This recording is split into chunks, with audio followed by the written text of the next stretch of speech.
everyone, my name is Marley. Welcome back to my YouTube channel. Today I'm joined by Remy. Hi.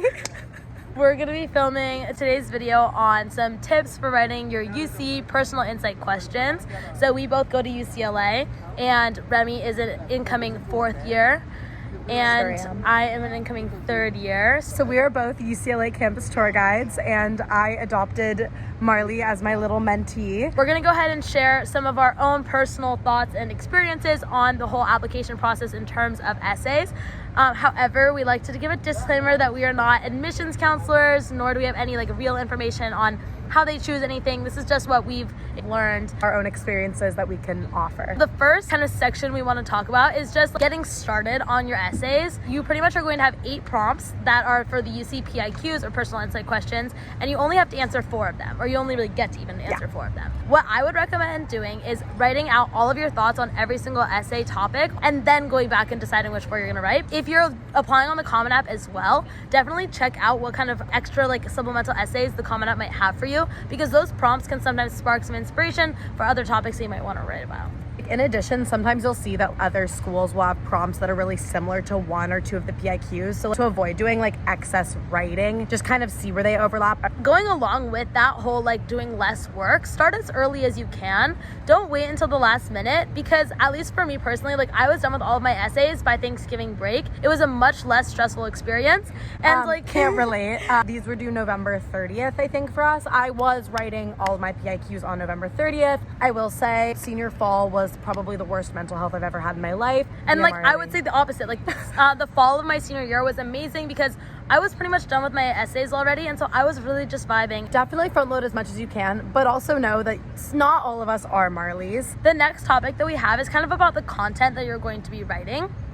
So my biggest tip for anyone who asks me what to write about in their essays on how to get into UCLA is just get as niche as possible. Totally. I wrote an essay on the similarities between my love for Isaac Newton and Buzz Lightyear. Take a construct about you, that one was about my drive to learn, which is a super basic and general construct, but I operationalized it using some really specific and niche examples of how I portray that value in my life, and I think that's what made it stand out. It wasn't just I love to learn. And it stands out. These application readers, they're reading 60 applications a day. So many. And so if you can do one thing that just stands out and that makes them laugh or just sparks their interest a little bit, that really does go a long way. They read a story about your service trip in Nicaragua. We all, everyone writes that essay, no offense. And how you all of a sudden learn that you were actually being the one who was being helped more than everyone. Yeah, you were Come on. The other thing that we really want to emphasize is build a story about yourself that makes sense given the other things that you've already talked about in your essays. However, don't repeat yourself. There's this fine line between you're just talking about a million different things about you on the surface and you never actually really get to know who you are, but also use each section as a new opportunity to share something that they don't necessarily already know about you. Let's talk a little bit about the style of your writing. They're looking for people who are highly academic, and so having a well-written essay is going to be what makes you seem like you're ready to go to college. Does go a long way. This is what I tell my younger sister who's doing the application process right now. Show, don't tell. Put us in that experience with you. Another thing that I think is super important is rather than saying oh, my mom told me that I should get out of bed and go outside, just actually use the dialogue. Oh, my eyes were fluttering open and then my bed rumbled as I heard in my ear get out of bed. Using dialogue is super powerful. Yeah. Going along again with the things that make it interesting, your intro sentence is what's going to hook the reader. If they're reading that first sentence and it's generic, they're going to be bored going into it.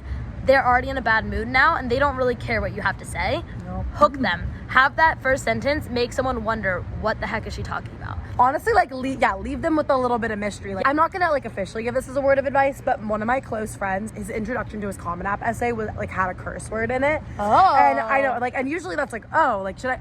But he goes to Northwestern now, right? So because it's jarring. It's something that stands out, and that is huge. Exactly. Kind of push the boundaries a little bit. Obviously, not too far. You only have 350 words per essay. You don't need all the extra words that go into a sentence. Just cut to the chase. We don't care. tell us what you're saying, and then move on. Because there's no wiggle room, if you state something and like you state it powerfully, don't repeat yourself. Yeah, totally. Use the extra space to offer as many insights as possible. Instead of summarizing at the end, you're like concluding with, this is what I learned, this is why it matters. Takeaway. Yeah. Totally. Yeah. And the not so like, what that you're supposed to have in conclusions rather than the restating of the thesis. Also, make sure that when you're formatting your essays, it's a lot better if you can break up your text into smaller paragraphs. Finally, in terms of style, you have 4 essays. That means you have 4 different opportunities to share your writing style. So show off different kinds of styles. Have one be more funny, have one be more dramatic. So don't have them all be the same format. Don't have it always be introduction, story, conclusion.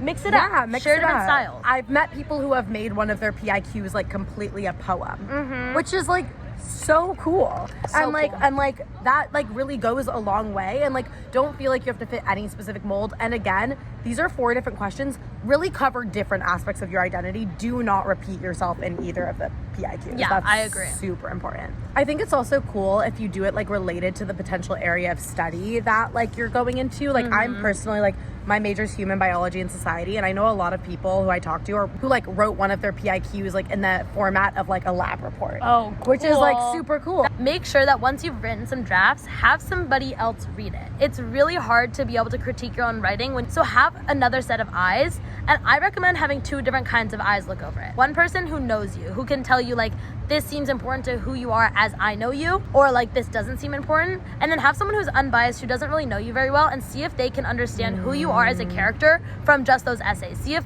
they can report back to you what they think you're like, because they don't know anything about you. So they're not blinded by their, like previously created ideas of who you are. So have 2 sets of eyes. Have someone who knows you and have someone who can be like, hey, this is what I got away from it. Is this right?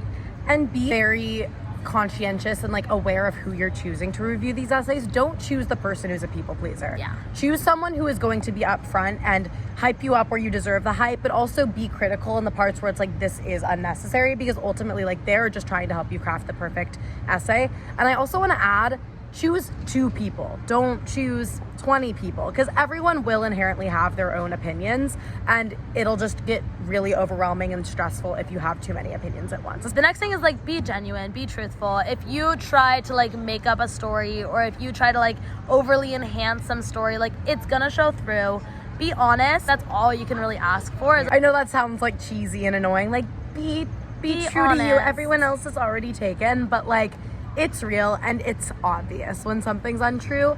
And also like it just feels icky if you're writing about something that's not true, and honestly like they can see that more than you think. I would recommend doing your UC PIQs before your Common App essay if you are going to be doing a Common App essay, and that's because oftentimes you can combine 2 of those PIQs and make it into one Common App essay. Especially because they're due earlier most of the time, unless you're applying like early action and early decision. When you are doing your UC PIQs, you're going to be sending the same 4 essays to all of the UCs that you apply to. So whether you're applying to just UCLA or UCLA, Santa Cruz, and Davis, those are all going to get the same essays. So don't write school specific things. Don't do the like why UCLA in your essay of a UC PIQ, because you're sending it to all of the schools. They don't want to know why you're choosing UCLA. They want to know why they should choose you.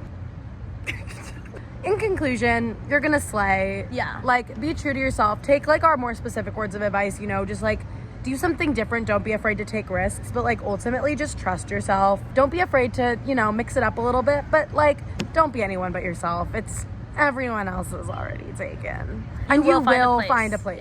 Yeah. And in the end, a lot of times it's just truly out of your hands. Yeah. And honestly, sometimes literally from a UCLA student myself, like feels random. Yeah, it's like, so random. So random. As long as you just feel confident enough with what you've put down, like just be proud of yourself. If you submit something that you know was your best, then if you don't get accepted, so what? You did your best. There was literally nothing else you could do. They don't deserve you. Yeah. Ultimately, like if you take advantage of the resources that you're given and the opportunities, like you're gonna have a great time, like no matter where, and have an amazing education at that. I always say I don't believe in the whole like everything happens for a reason, but I believe that you can find a reason in everything that happens.